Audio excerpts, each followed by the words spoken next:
जय हिंद साथियों, लेखपाल का आपका एग्जाम नज़दीक आ गया है। तो ग्राम समाज एवं विकास के सीरीज में आज इतने महत्वपूर्ण चैप्टर का वीडियो लेकर आया हूं जो कि आपके लिए बहुत ही इंपॉर्टेंट और बहुत ही महत्वपूर्ण बन जाता है, क्योंकि आप जब सिलेबस उठाकर देखेंगे तो सिलेबस में भी आपके साथियों इस चैप्टर का नाम स्पेशली मेंशन किया गया है। तो इस चैप्टर से साथियों आपके 4 से 5 प्रश्न स्पेशली परीक्षा में पूछे जा सकते हैं। तो इस चैप्टर को आपको पढ़ना, समझना और जानना बेहद ज़रूरी है साथियों, ठीक है। तो आइए इस चैप्टर के आज जितने भी महत्वपूर्ण प्रश्न बन रहे हैं, ठीक है, उन प्रश्नों को देखने के साथ साथ मैं आपको उन प्रश्नों से संबंधित कुछ एडिशनल जानकारी भी शेयर करता चलूँगा, जिससे आपको परीक्षा में काफ़ी आसानी हो जाएगी, ठीक है। तो चैप्टर का साथियों नाम है पंचायती राज व्यवस्था। तो इसके पहले भी जितने चैप्टर हैं उनका वीडियो मैंने, महत्वपूर्ण प्रश्नों का वीडियो मैंने बनाया है, नीचे लिंक डिस्क्रिप्शन में है, आप एक बार वहां से जाकर जरूर देखें। तो आइए साथियों आज पंचायती राज व्यवस्था के जितने भी महत्वपूर्ण प्रश्न हैं एक एक करके देखते हैं, ठीक है। तो चलिए शुरुआत करते हैं पहले प्रश्न से। साथियों एक बार मेरे कहने पर पूरा वीडियो जरूर देखिएगा। अगर साथियों आपने पूरा वीडियो देख लिया तो आपको ऐसा जरूर लगेगा कि अगर इसी तरह की अन्य वीडियो भी मिल जाती अन्य चैप्टर की तो परीक्षा पास करना कितना आसान हो जाता, ठीक है। तो चलिए शुरुआत करते हैं पहले प्रश्न से। पहला प्रश्न है आपका, पंचायती राज भारत में सर्वप्रथम प्रारंभ किया गया। तो पंचायती राज व्यवस्था भारत में कब और कहाँ प्रारंभ किया गया? ऑप्शन देख के, आप ऑप्शन मैं नहीं पढ़ूंगा, ऑप्शन आपका टाइम नहीं खराब करूंगा, आप ऑप्शन देखते रहिए और फटाफट उत्तर अपना सोचते रहिए कितने प्रश्न का आपका उत्तर आ रहा है और कमेंट करके जरूर बताइएगा, ठीक है। अगर वीडियो कैसा लगा ये भी कमेंट करके बताइएगा। तो देखिए पहला जो प्रश्न है, पंचायती राज भारत में सर्वप्रथम आरंभ किया गया, तो इसका सही उत्तर है आपका राजस्थान में किया गया। अगर पूछ लेता है राजस्थान में कहाँ किया गया, तो राजस्थान के नागौर जिले में, राजस्थान के साथियों नागौर जिले में, और गाँव का नाम था बगदरी, यहाँ पर लागू किया गया था सर्वप्रथम पंचायती राज व्यवस्था। और कब लागू किया गया था? 2 अक्टूबर। कब? महात्मा गांधी जी के जन्म दिवस पर लागू किया गया था। 2 अक्टूबर 1959 को लागू किया गया था। किस समिति के आधार पर? बलवंत राय मेहता समिति के आधार पर लागू किया गया था। और कांग्रेस की सरकार थी, तो जो शुरू में योजनाएं वो लेकर आते थे वो गांधी जी के जन्म दिवस पर ही लेके आते थे। तो 2 अक्टूबर को यहाँ पर लागू किया गया, ठीक है। तो चलिए आगे बढ़ते हैं। अगला प्रश्न है, जिस समिति की संस्तुति पर देश में पंचायती राज को लागू किया गया उसके अध्यक्ष थे। तो अभी आपने देखा कहाँ लागू हुआ? राजस्थान के नागौर जिले में।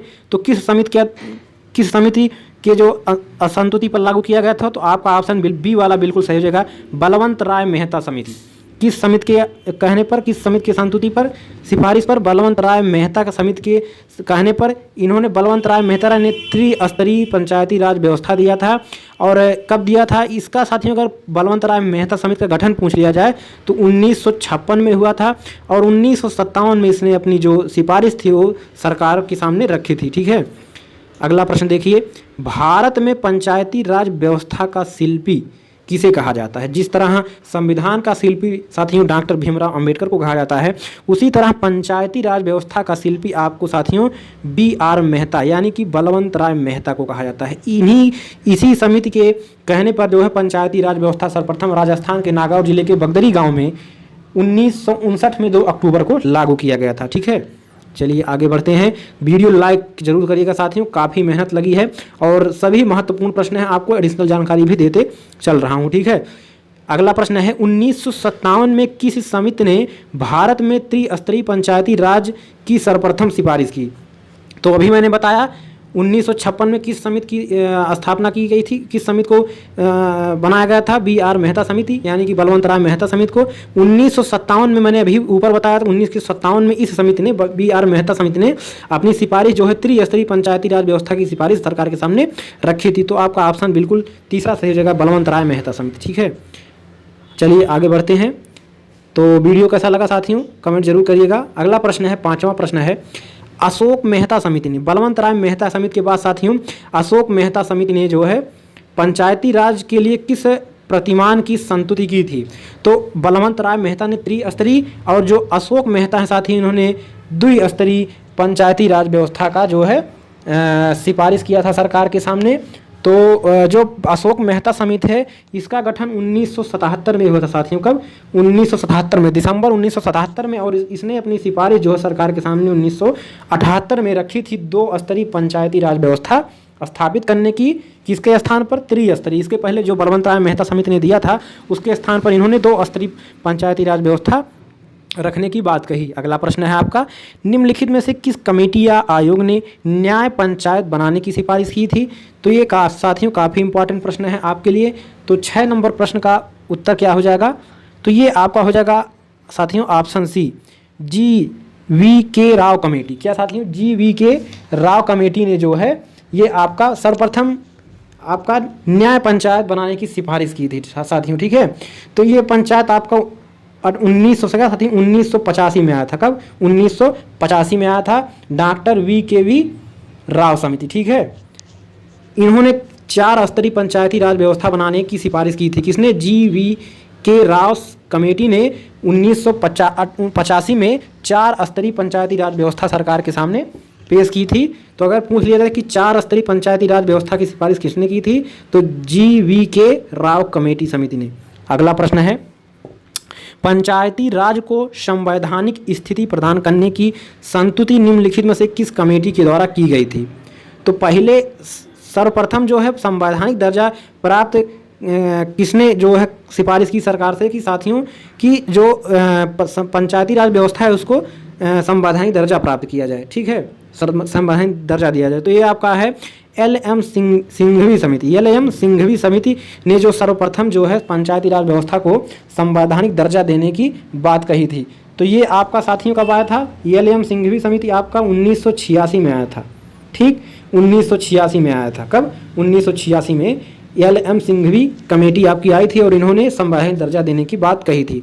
अगला प्रश्न है, तो वीडियो साथियों पूरा जरूर देखिएगा, ऊबिएगा मत, क्योंकि आपके ज्ञान की बातें हैं जो आपके परीक्षा में पूछी जाएंगी।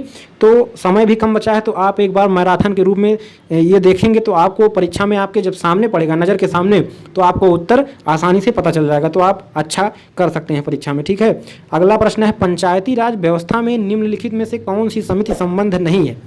तो साथियों पंचायती राज व्यवस्था से रिलेटेड कुछ समितियाँ कौन कौन सी हैं? बलवंत राय मेहता समिति, अशोक मेहता समिति, इसके बाद आपका साथियों आता है डॉक्टर VKV राव समिति, LM सिंघवी समिति, PK थुंगन समिति। इतनी समितियां आपके पंचायती राज व्यवस्था से संबंधित है। तो आइए देखते हैं।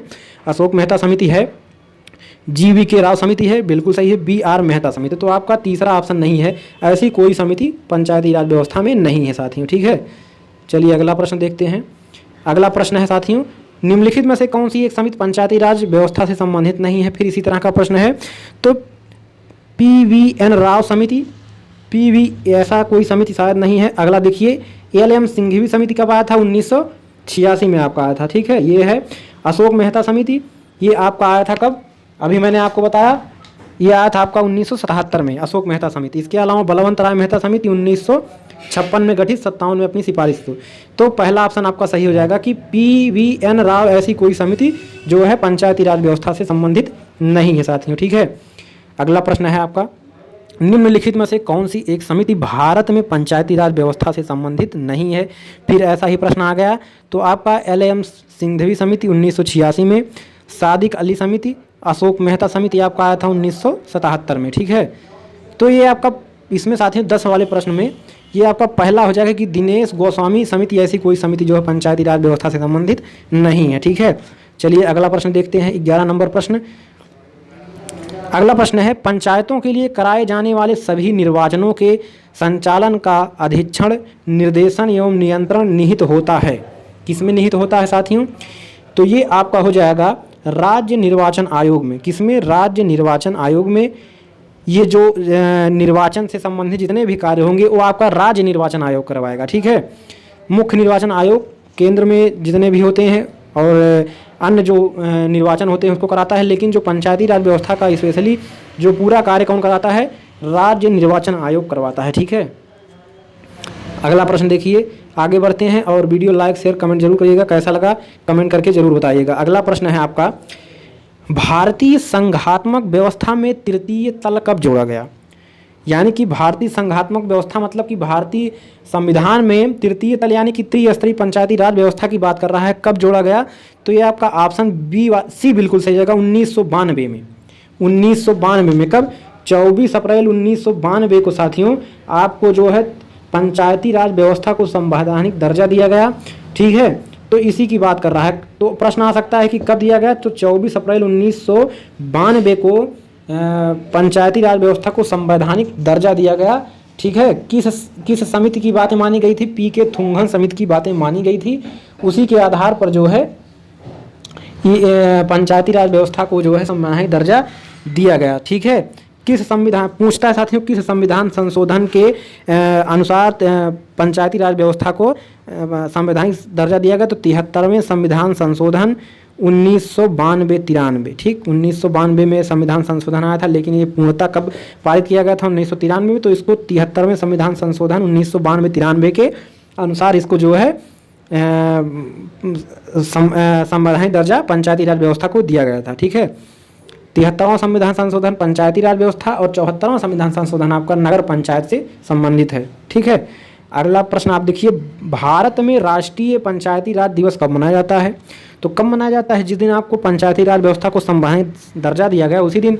तो कब? अभी मैंने बताया 24 अप्रैल को। ठीक है, अगला प्रश्न आप देखिए, प्रत्येक पंचायती राज दिवस प्रत्येक वर्ष मनाया जाता है। ये प्रश्न आ गया, राष्ट्रीय पंचायती राज दिवस या पंचायती राज दिवस कोई भी पूछे तो आपका क्या है साथियों? 24 अप्रैल। ऑप्शन बी सही हो जाएगा। क्या? 24 अप्रैल आपका ऑप्शन बिल्कुल सही हो जाएगा। ठीक है, अगले प्रश्न की बात करते हैं। ये अब आगे महत्वपूर्ण प्रश्न और भी चालू हो गए हैं, तो चलिए देखते हैं 15 नंबर प्रश्न। पंचायती राज व्यवस्था का मूल उद्देश्य निम्नलिखित में से क्या सुनिश्चित करना है?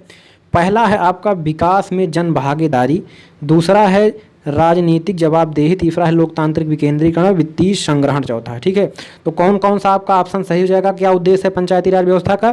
तो आपका पहला है विकास में जन भागीदारी साथियों। ठीक, देश तभी विकास करेगा जब लोग वहाँ के भागीदार होंगे, वहाँ के जनता जब भागीदार होगी तभी देश विकास करेगा। और दूसरा था लोकतांत्रिक विकेंद्रीकरण, शक्तियों को छोटे छोटे भागों में बांट देना जिससे सभी शक्तियाँ किसी एक के पास ना रहें। ठीक है, तो आपका ऑप्शन कौन सा सही हो जाएगा? आपका इसमें ऑप्शन सही हो जाएगा सी। ठीक है, ऑप्शन सी सही हो जाएगा, यानी कि 1 और 3 आपका सही है। ठीक है, और दोनों ऑप्शन गलत हैं साथियों। ठीक है, अगला प्रश्न देखिए, 16 नंबर प्रश्न आपका क्या है? निम्नलिखित में से किसका निर्माण पंचायती राज व्यवस्था के तहत हुआ है? तो पंचायती राज व्यवस्था के तहत किसका निर्माण हुआ है? ग्राम पंचायत का साथियों। ठीक है, ग्राम पंचायत का आपका ऑप्शन सी बिल्कुल सही हो जाएगा। अगला प्रश्न है, पंचायतों को संवैधानिक दर्जा प्रदान किया गया अनुच्छेद 243 के अंतर्गत। तो साथियों अनुच्छेद 243 के अंतर्गत जो पंचायतों को संवैधानिक दर्जा प्रदान किया गया, अनुच्छेद 243 से 243 ओ तक ग्राम पंचायत के बारे में इसमें दिखाया गया। तो 243 से 243 ओ तक। ठीक है, चलिए आगे बढ़ते हैं।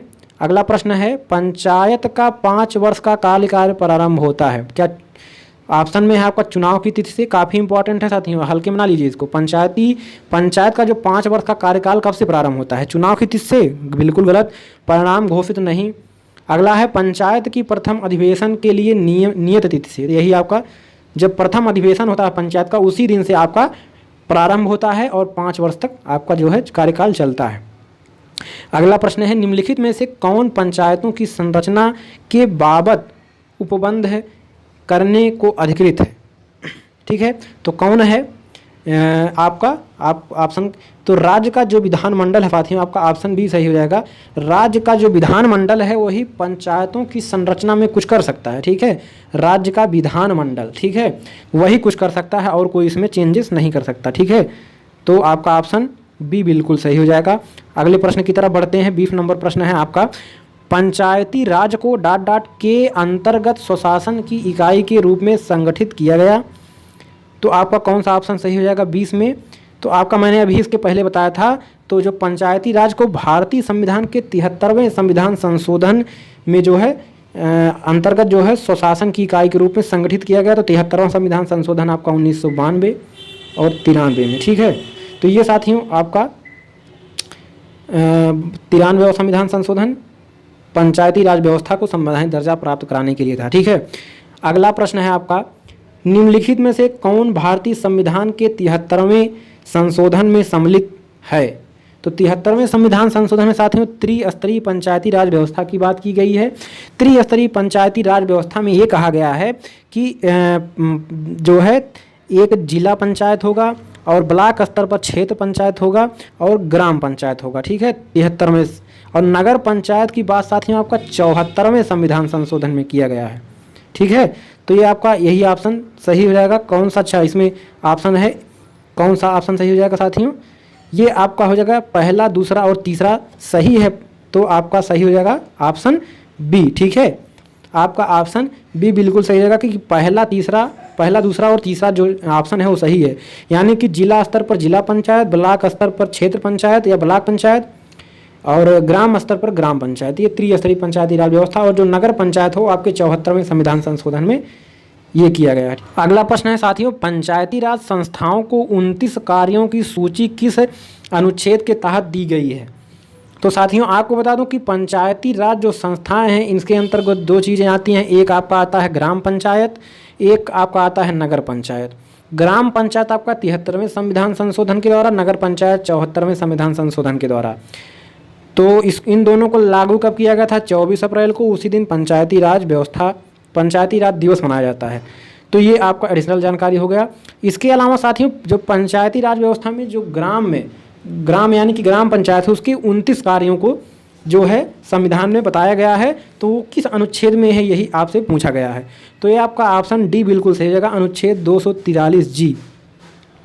243 जी में जो है आपके पंचायती राज व्यवस्था जो ग्राम पंचायत उसके 29 कार्यों का उल्लेख 243 जी में किया गया है। ठीक है, तो साथियों हमको जो ग्राम पंचायत ही पढ़ना है, नगर पंचायत हमको नहीं पढ़ना है। ठीक है, अगला प्रश्न है आपका, पंचायती राज प्रणाली किस सूची में है? तो पंचायती राज प्रणाली आपकी साथियों ये राज्य सूची का विषय है। कौन? पंचायती राज प्रणाली जो है ये राज्य सूची का विषय है। ठीक है, आप याद कर लीजिएगा, इंपॉर्टेंट प्रश्न था वो। अगला प्रश्न है, निम्नलिखित अनुच्छेदों में से कौन सा अनुच्छेद पंचायतों में अनुसूचित जातियों एवं जनजातियों यानी कि एससी और एसटी की बात कर रहा है? ठीक है, के सीटों के आरक्षण को प्रदान करता है, यानी कि आरक्षण की बात कर रहा है एससी एसटी की। तो आपका इसमें 243 डी में साथियों 243 डी में जो है आपका पंचायती राज व्यवस्था में अनुसूचित जाति और अनुसूचित जनजाति यानी कि एससी एसटी को आरक्षण प्रदान किया गया है। आप कहीं कहीं देखते होंगे कि जब प्रधान का चुनाव होता है तो वहाँ पर एससी सीट रहता है। ठीक है, कहीं कहीं पर ओबीसी का सीट रहता है। ठीक है, तो उसमें जनरल के लोग नहीं लड़ सकते। तो यही आरक्षण की बात 243 डी में एससी एसटी के आरक्षण की बात की गई है। अगला प्रश्न है आपका, पंचायती राज संस्थाओं में महिलाओं के लिए आरक्षित स्थानों या सीटों के संदर्भ में कौन सा कथन सही है? ठीक है, तो आपका पहला है इसका प्रावधान संविधान के अनुच्छेद 243 डी के 3 में किया गया, यानी कि 243 डी 3 में किया गया है। ये बात आपका बिल्कुल सही है साथियों। ठीक है, और दूसरा है यह आरक्षण अनुच्छेद 334 में विनिर्दिष्ट अवधि की समाप्ति पर प्रभावी नहीं रहेगा, तो ये आपका गलत है। ठीक है, तो पहला ही ऑप्शन आपका सही है, तो इसमें आपका हो जाएगा केवल एक सही, केवल पहला ऑप्शन सही। ठीक है, चलिए आगे बढ़ते हैं और महत्वपूर्ण जो भी प्रश्न हैं उनको देख लेते हैं। तो वीडियो आपको कैसा लगा लाइक शेयर कमेंट जरूर करिए साथियों। और इसके पहले की वीडियो अगर आपने ना देखी हो तो एक बार नीचे लिंक में डिस्क्रिप्शन में लिंक है, वहाँ से क्लिक करके आप जरूर जाकर देखिएगा। आपको परीक्षा में काफ़ी साथियों मददगार साबित होंगी ये वीडियो साथियों। ठीक है, अगला प्रश्न आप देखिए, स्थानीय स्वशासन की यानी कि उसी की बात कर रहा है, पंचायती राज व्यवस्था की सर्वोत्तम व्याख्या यह की जा सकती है कि यह प्रयोग है किसका? तो साथियों लोकतांत्रिक विकेंद्रीकरण का। लोकतांत्रिक विकेंद्रीकरण क्या मतलब होता है साथियों? शक्तियों को छोटे छोटे भागों में बांटना, जैसे ग्राम पंचायत करना, इसके ऊपर जो होगा वो होगा आपका ब्लॉक स्तर पर क्षेत्र पंचायत और इसके स्तर पर होगा आपका जिला पंचायत। ठीक है, तो ये आपकी छोटी शक्ति, ये बड़ी शक्ति, ये बड़ी शक्ति। ठीक है, तो इस प्रकार से शक्तियों को छोटे छोटे भागों में बांट दिया गया ताकि जो जन सुनवाई आसानी से हो सके, लोगों की समस्याओं को समझा जा सके, और छोटे छोटे भागों में बटा रहेगा तो विकास करने में आसानी होगी। ठीक है, अगला प्रश्न है आपका, खंड और जिला पंचायतों की सीमा में परिवर्तन की अधिसूचना कौन जारी करता है? खंड और जिला पंचायतों की सीमा में परिवर्तन की अधिसूचना कौन जारी करता है? तो ये आपका राज्यपाल करता है साथियों। सीमा परिवर्तन इतना आसान बात नहीं है, इसको कोई ऐसा छोटा मोटा अधिकारी नहीं कर सकता। तो जो राज्यपाल होता है, जैसे साथियों देश का राष्ट्रपति होता है वैसे राज्य का राज्यपाल होता है। ठीक है, तो जो राज्यपाल होता है वो आपका खंड और जिला पंचायतों की सीमा में परिवर्तन की अधिसूचना यही जारी करता है। अगला प्रश्न देखिए साथियों, पंचायती राज प्रणाली में पंचायत समिति गठित होती है, किस स्तर पर गठित होती है? तो ग्राम स्तर पर साथियों आपका ग्राम पंचायत होता है, और खंड स्तर पर आपका क्षेत्र पंचायत या इसी को पंचायत समिति कहते हैं, और जिला स्तर पर आपका जिला पंचायत होता है। ठीक है, तो आपका ऑप्शन बी बिल्कुल सही हो जाएगा कि पंचायत समिति। अगर पूछ लेता पंचायती राज प्रणाली में ग्राम स्तर पर, तो ग्राम पंचायत, खंड स्तर पर पंचायत समिति और जिला स्तर पर जिला पंचायत। ठीक है, इसका गठन इसी प्रकार होता है। अगला प्रश्न देखिए, संविधान के प्रावधानों के अंतर्गत पंचायत चुनाव कराने का निर्णय किया जाएगा, किसके द्वारा किया जाएगा? आपका कौन सा उत्तर सही रहेगा?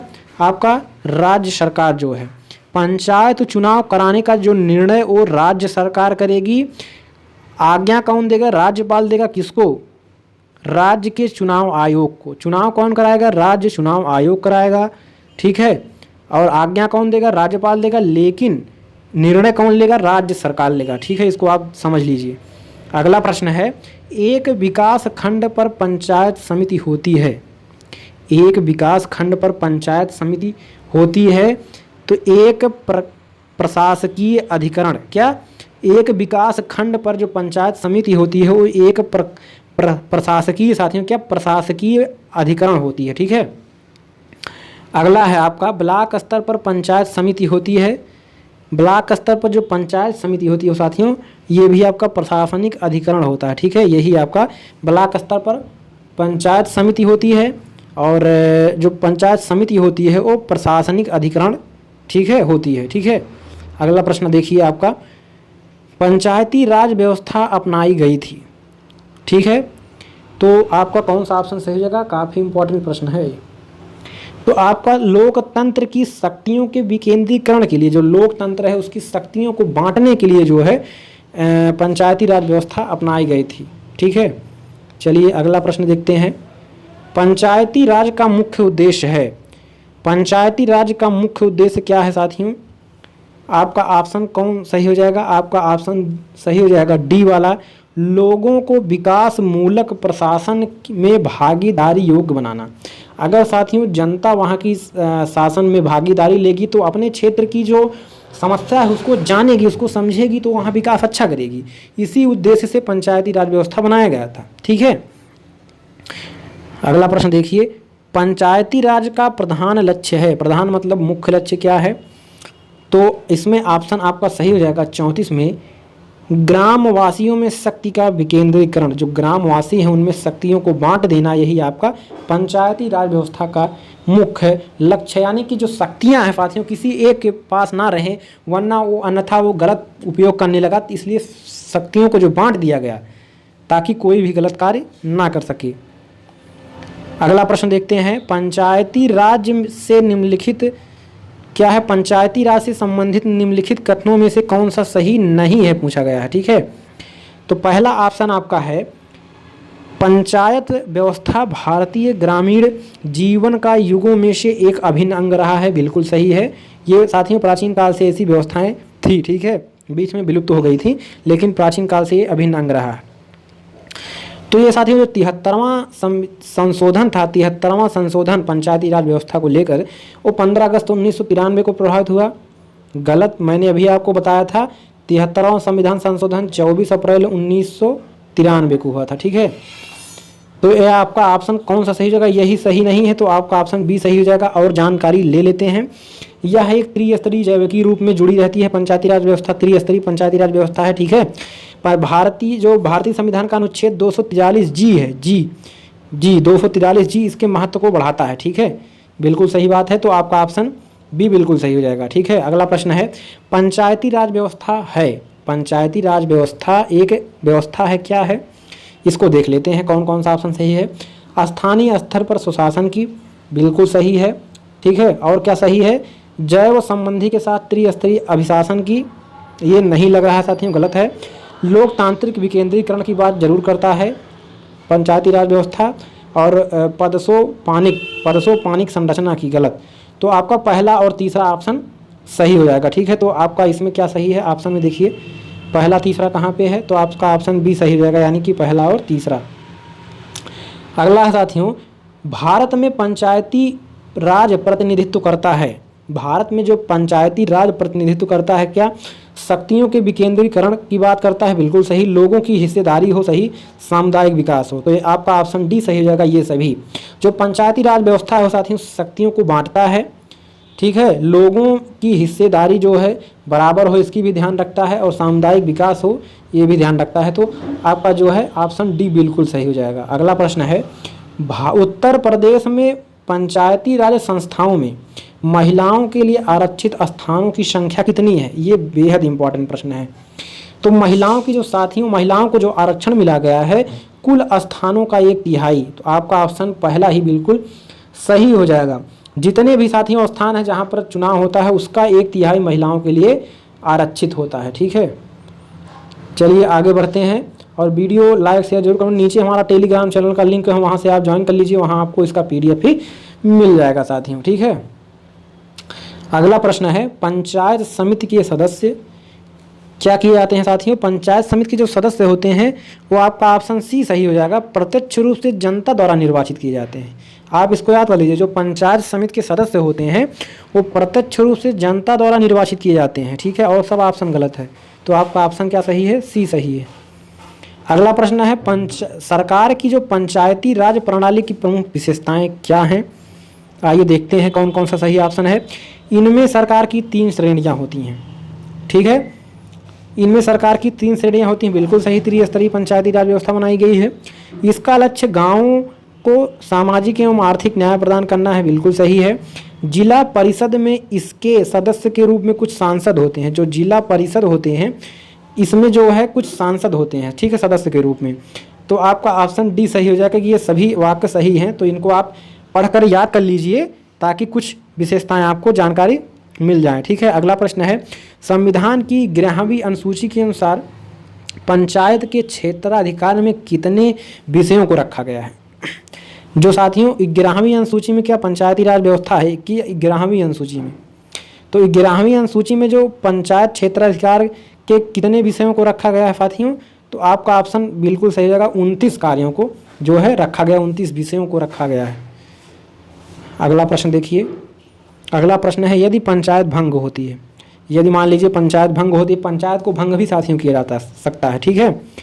तो किस अवधि के अंतर्गत निर्वाचन होंगे यानी कि चुनाव होंगे? अगर पंचायत भंग होती है तो 6 माह के अंदर आपको चुनाव कराना पड़ेगा, 6 माह के अंदर, ठीक है। लेकिन एक नियम है कि अगर पंचायत चुनाव साथियों पंचायत जो भंग हो गया, यहाँ पंचायत आज की डेट में आपका पंचायत भंग हो गया और इसके ठीक 5 से 6 महीने के अंदर आपका चुनाव भी होना था।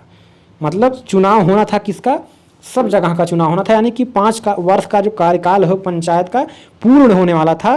तो अगर साथियों 6 महीना शेष है तो चुनाव नहीं होगा, यानी कि अब चुनाव सबका एक साथ होगा। लेकिन अगर 6 महीना से ज़्यादा का समय है तो आपका चुनाव होगा, लेकिन कब होगा? 6 महीने के अंदर ही करा लिया जाएगा चुनाव, ठीक है। अगला प्रश्न है, पंचायत निर्वाचन हेतु राज्य निर्वाचन आयुक्त नियुक्त किया जाएगा। पंचायत निर्वाचन हेतु जो राज्य निर्वाचन आयुक्त नियुक्त किया जाएगा, किसके द्वारा नियुक्त किया जाएगा? आपका ऑप्शन सही हो जाएगा, राज्य के राज्यपाल के द्वारा। किसके द्वारा? राज्य के राज्यपाल द्वारा जो है राज्य के निर्वाचन आयुक्त की नियुक्ति की जाएगी, ठीक है। अगला प्रश्न देखिए साथियों, जो बचे हुए हैं काफ़ी इंपॉर्टेंट प्रश्न है। पंचायत की संरचना में निम्नलिखित में से कौन सा एक सही नहीं है? तो हमें गलत ढूंढना है, ठीक है। किसी राज्य का विधानमंडल विधि द्वारा पंचायत की संरचना के लिए उपबंध करेगा। तो आपका विधानमंडल ही साथियों आपका जो पंचायत की संरचना है उसको तय करता है, बिल्कुल सही है। ग्राम सभा गांव स्तर पर अपनी शक्तियों का प्रयोग करेगी, बिल्कुल सही है। प्रत्येक राज्य ग्राम मध्य और जिला स्तर पर पंचायत का गठन करेगी।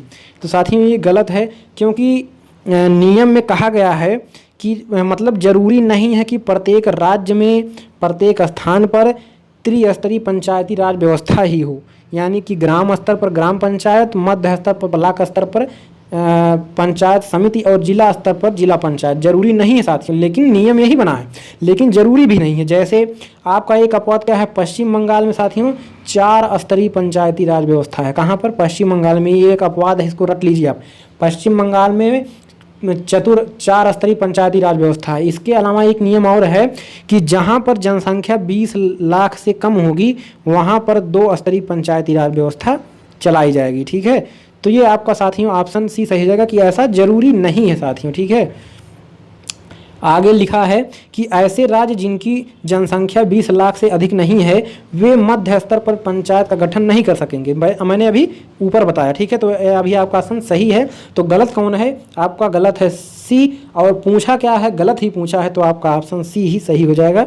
और जो इसमें देखिए लिखा है 20 लाख की अगर जनसंख्या अधिक नहीं है तो वहाँ पर 2 स्तरीय पंचायती राज व्यवस्था लागू की जाएगी, यानी कि ग्राम पंचायत और जिला पंचायत। ठीक है, अगला प्रश्न है आपका, निम्नलिखित कथनों पर विचार कीजिए। किसी भी व्यक्ति के लिए पंचायत का सदस्य बनने के लिए न्यूनतम निर्धारित आयु 25 वर्ष है।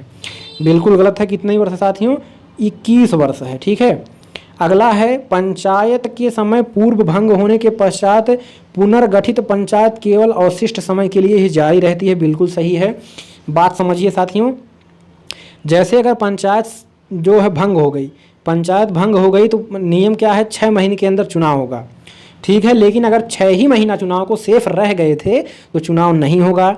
एक बात और, लेकिन जब चुनाव होगा, मान लीजिए 2 वर्ष 5 वर्ष का जो पंचायत होता है 5 वर्ष इसकी अवधि होती है, तो मान लीजिए 2 वर्ष बीता ही था कि आपका जो है पंचायत भंग हो गया, तो अब चुनाव हुआ, पुनः पंचायत बनी।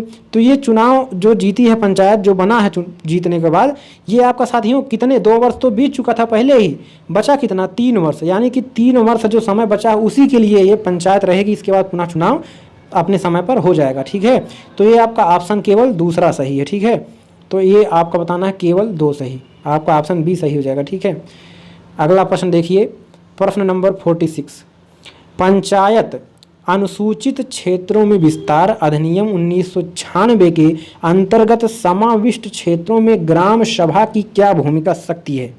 ठीक है, क्या भूमिका या सकती है? तो आइए देखते हैं कि करके कौन सा ऑप्शन सही हो जाएगा साथियों। ठीक है, तो पहला है आपका, ग्राम सभा के पास अनुसूचित क्षेत्रों में भूमि का हस्तांतरण रोकने की शक्ति होती है। बिल्कुल है कि मतलब जो अनुसूचित क्षेत्र है उसमें कोई ज़बरदस्ती भूमि पर कब्जा नहीं कर सकता, हस्तक्षेप नहीं कर सकता, तो वो उसको रोकने की जो शक्ति ग्राम सभा के पास होती है। ठीक है, अगला है, ग्राम सभा के पास लघु वनोपज का स्वामित्व होता है। तो यहाँ पर वनोपज मतलब वन धन उपज, मतलब वन का उपज, यानी कि इसके पास शक्ति होती है कि ये अपना छोटा सा जो है वन स्थापित, वन यानी कि जंगल, अपना वन जो है साथियों गांव में स्थापित पेड़ पौधों को लगाने का कार्य इसके पास ये अधिकार दिया गया है। ठीक है, अगला है आपका, अनुसूचित क्षेत्रों में किसी भी खनिज के लिए खनन का जो पट्टा अथवा पूर्वेक्षण लाइसेंस प्रदान करने हेतु ग्राम सभा की अनुशंसा आवश्यक है। ऐसी कोई बात नहीं है। जो ग्राम सभा है वो आपका कोई भी लाइसेंस बनाने का कोई भी अनुशंसा नहीं देती है। तो आपका पहला दूसरा ऑप्शन सही है, तो बी ऑप्शन सही हो जाएगा, पहला केवल 1 और 2। ठीक है, तो साथियों वीडियो कैसा लग रहा है आपको? उम्मीद है बहुत पसंद आया होगा साथियों। और इसके बाद हम देखेंगे क्या? इसके बाद हम देखेंगे जितने भी अब तक के लेखपाल परीक्षा हुई है उसमें जो ग्राम समाज एवं विकास से जितने भी प्रश्न पूछे गए हैं उसको एक साथ हम पढ़ेंगे। ठीक है, अगला प्रश्न है, अनुसूचित क्षेत्रों शेड्यूल एरियाज में ग्राम सभा के सम्मेलन की अध्यक्षता कौन करता है? तो आपका इसमें सही ऑप्शन क्या हो जाएगा साथियों? तो आपका 47 में सही ऑप्शन हो जाएगा क्या?